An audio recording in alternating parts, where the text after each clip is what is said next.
Hi, and welcome back to Stompbox Breakdown. No guitar today because we're going to talk about pedal power supplies. We love our pedals and we want them to be happy, and one of the best ways to keep our pedals happy is to give them good, clean power. So today we're going to talk about a couple different options and why you'd want to go with one option over another. And here's what I've got today. I've got a whole bunch of wall wart power supplies. I've got a daisy chain adapter for hooking up a whole bunch of pedals off of one power adapter. I've got a mid-range pseudo or somewhat isolated power supply, and I've got a True Tone one-spot CS7 and a T-Rex Fuel Tank Junior. Before we can really talk about what makes one solution better or more appropriate than another, we need to talk about how the power coming out of your wall gets converted from alternating 120 volt current to 9 volts of continuous direct current. Our first stop is the transformer, and don't mix up transformer and power supply. Sometimes people call this the transformer, and there is a big old transformer in there. That's what's making up most of the weight, but there's more to it than that. A transformer by itself does not transform AC into DC. A lot of people think it does. It transforms AC current into basically a local copy of that AC current. And it does that by having two sets of coil windings going around the same iron or ferrite core. The wires don't directly exchange electrons, but thanks to the magic of magnetic inductance, the alternating current over here is going to help move the electrons over here. It's like you've got a set of train tracks over here, and then right next to it, you've got another set of tracks set up in a loop. And the whole loop is full of train cars from beginning to end. And each train car has a magnet on it. I know this is weird, just stick with me. And the big old freight train comes around, and each one of its cars has a magnet on it. And as it goes by, those magnets link up, and the big freight train pulls the little circle train along this way. And when it goes the other direction, it pulls it that way. So it's getting all of its power from the big freight train, even though they never directly touch, completely separate tracks. Picture that, but with electrons. Now, the reason it's called a transformer and not a power duplicator is based on the number of windings of the primary coil compared to the secondary coil. That's how we can have 120 volts over here and 9 volts over here. The first stop for our AC power is the transformer, and at that point it's still AC, but it's our own isolated copy of that AC current. So that's good, we're still making progress. The next stop is typically a full bridge rectifier. AC does this. We ultimately want something that looks like this, a smooth DC continuous signal which never goes negative. So the rectifier turns the signal into something that looks like this, which is a good start because now at least we have something that's all positive. The next step is to send that power through a filter. And in this section, you'll typically find a whole lot of capacitors. And capacitors are like little reservoirs of power. They store up power and then they dump the power out. And you'll find capacitors all throughout pedals at very small amounts where they filter audio signals at certain frequencies. And that's how tone knobs and sound shaping circuits typically work. Here, we're using them to smooth out the current. So now it looks more like this. Still making progress. That's good. The last stop is a voltage regulator, which chops off any excess voltage and just turns it into heat. It's like dragging a knife across the top of a cup of flour. So now we've gone from alternating 120 volt AC power to 9 volt DC power. That's what's going on here. There's two numbers we need to be aware of, the voltage and the amperage. A lot of people like to compare electrical current to a water current to help visualize it. I think that makes sense, so let's talk about it that way. If you think about water in a hose, voltage is like the pressure, and the amperage is the diameter or the overall potential volume of the water. So imagine we've got a garden hose and a fire hose, and both are hooked up to something and they're spraying water somewhere. And if we take a measure of the water pressure in here, they both say, let's just say 50 psi, pounds per square inch. That's the water pressure rating. Obviously, the fire hose is going to move a lot more water. It's capable of moving a lot more water, we should say. Imagine filling up a swimming pool with a garden hose versus a fire hose. But because they're running at the same PSI, the same pressure, if we were to install a tap into each one of these and run it out to a little fountain, the fountains would spray the identical height for both because all that matters at this point is the pressure, not the total overall potential volume. So those are two characteristics of water, pressure and volume. And you can think of electricity as having two similar characteristics, volts and amperage. And just thinking about that water fountain, you can use a power supply with 1,000 milliamps to power a pedal that only requires 5 milliamps, and everything will be great.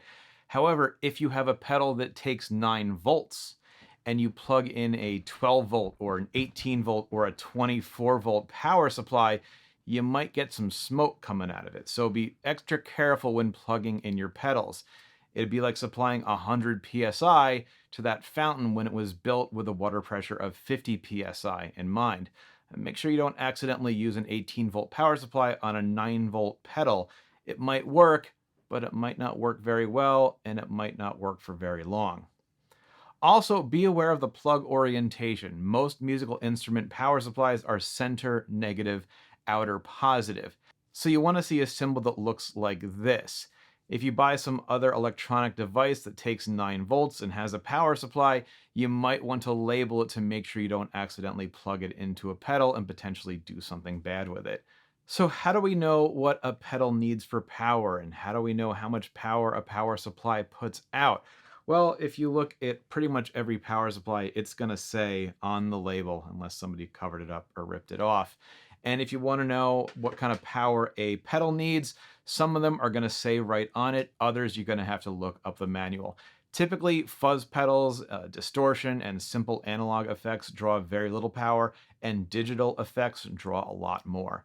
So the MXR Phase 90 uses 5 milliamps. That's very little. The Boss CE2W chorus pedal uses 25 milliamps. There's more circuitry going on in there. The Wampler Terraform, which is a digital modulation pedal, uses 100 milliamps. And my beloved Boss DD20 digital delay uses 200 milliamps. And the good news is you don't need a power supply for each pedal you have. You can daisy chain them together with something like this. This is just it's a daisy chain cable. You plug your power supply into one end, and you plug each one of these plugs into whatever pedals you got. As long as the power put out by your power supply is greater than the sum of all the milliamps potentially being drawn by your pedals, you're good to go.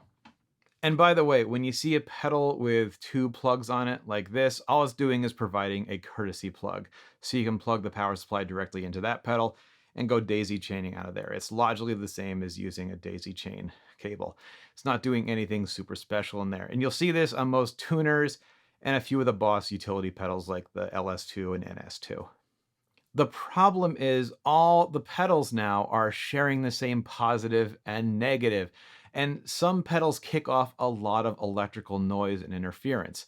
Some pedals are also super susceptible to picking up that electrical noise, and these guys are all dependent on how the other pedals around them treat their power.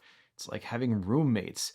So if you hear pops and hums and buzzes from other pedals, especially when your guitar's volume knob is all the way down or not even plugged in, or if you've just run out of milliamps, or you have some pedals that you can run safely at 18 volts. Typically, if a pedal can run at 18 volts, it's going to sound better at 18 volts, so you might want to look into that. Or if you just want something that kind of mounts underneath a pedal board and maybe it looks a little bit nicer, then it's time to start thinking about something like this. This has more power. It's got a nice design that can attach under your pedal board, and it's got an 18 volt output. It's a huge upgrade from a single daisy chained wall wart power supply, and to be honest, this is what works for most people. A good wall wart power supply costs $20 to $25, and you can get a nice big one of these for like 40 to 50 bucks, and you'll be absolutely ready to rock. Now, if you go on Amazon and search for isolated pedal power supply, Things like this are going to show up because there is some isolation from output to output. It takes the transformer, rectifier, filter, regulator layout and basically daisy chains the power coming out of the rectifier. So each output gets its own filter and regulator. That means there is some protection from noisy pedals, but not complete isolation. So it's like you've kicked out your roommates, but you still live in the same apartment complex. And check this out, they all share the same ground, so it's not completely isolated. And for some people with a lot of pedals, especially a lot of digital or otherwise high current draw pedals, it's important that everything on their board get the highest quality power, fully isolated from everything else on the board. Plus, if you look at this guy, each one of these outlets, except this one on the end, tops out at 100 milliamps, and my beloved DD20 needs 200. So that's the only pedal over 100 milliamps that I can put on here. And that might not be a problem, but I know how you kids, you like your quantum computer reverbs and your space station delay pedals. If your pedal board has more computing power than what put a man on the moon, you might need to spend a little more than $40 on an adequate power supply. So check this out. This is the True Tone CS7. This is what I've got mounted underneath my bass pedal board. And you can see it's got the NEMA plug position, so it goes right between the bars, and it came with these really nice mounting brackets. Just a really nicely planned out thing. On the power supply itself, it's got 5 outlets at 200 milliamps, 2 at 500 milliamps, and 1 at 100 milliamps. And the instructions even say this is just a lowball number. Don't be afraid to plug in something that needs a little more than that. I can also change some of these to go to 12 volts if I've got pedals that want that. The one here on the end is set to 18 volts, and I don't have any 18 volt pedals on this board at the moment, but I do have this compressor over here, which has a really weird power requirement. It says, give me somewhere between 5 and 32 volts AC or 7 to 48 volts DC at 5 milliamps. And I've never seen another pedal basically be like, yeah, just give me some power. I'll probably be fine with it. So I'll give the 18 volt power supply outlet to that, and it'll be happy. I also daisy chained my noise suppressor and my Morley AB pedal because I just needed that extra power. And the power of the Morley AB switch is basically just to drive the lights anyway. I'm not worried about noise. On these fully isolated power supplies, they take the isolation a step or two further and isolate the signal way back here closer to the transformer. And that's what's known as galvanic isolation. It's also a really good band name if anyone wants to take it. So there's no direct path between any of the outlets here. So there's no way for even the noisiest old school digital pedal to affect anything else on the board, at least not through the electrical connection. It's basically the same as having a dedicated wall wart power supply for each pedal. Now, is this really necessary? Maybe not, but you're generally going to find higher quality components in something like this, and there's just no doubt that your pedals are going to be getting cleaner power and they're going to be happier with that type of power. Now, that's just an option. There are a number of 4 and 5 outlet 9 volt fully isolated power supplies. I like the T-Rex Fuel Tank Junior. I have this under my go-to guitar pedal board. And of course, they make monster power supplies with 5 dozen outlets and plutonium transformer interconnects or whatever. There's basically no top end limit on what you can spend on a power supply. Someone will always be happy to take your money to make you feel better. I bought the Fuel Tank Junior for $70 used. It's got 5 outlets on it. I've spent $100 used on the CS7. You're going to pay more per outlet than you would on a partially isolated power supply. But if you need that power and the added isolation, that's how you get it. One last option, and I'm just going to throw it out there. Check out this board. It's your standard metal, black, 3-4 bars. But what's back here? What? Yeah, it's got a power supply built into it. That's cool. It's powered by a rechargeable battery, which is also in the board. So it's not fully isolated like the True Tone or the Fuel Tank Junior because everything is running off of the same battery, but You can let this charge overnight and it'll run a bunch of pedals for like 5 hours. This is the Outlaw Effects Nomad. And this is super handy because running out that one lonely extension cord out to where you're going to be playing just to run your pedals, this always feels weird to me. And with this, I can just plop my stuff down and it's ready to go.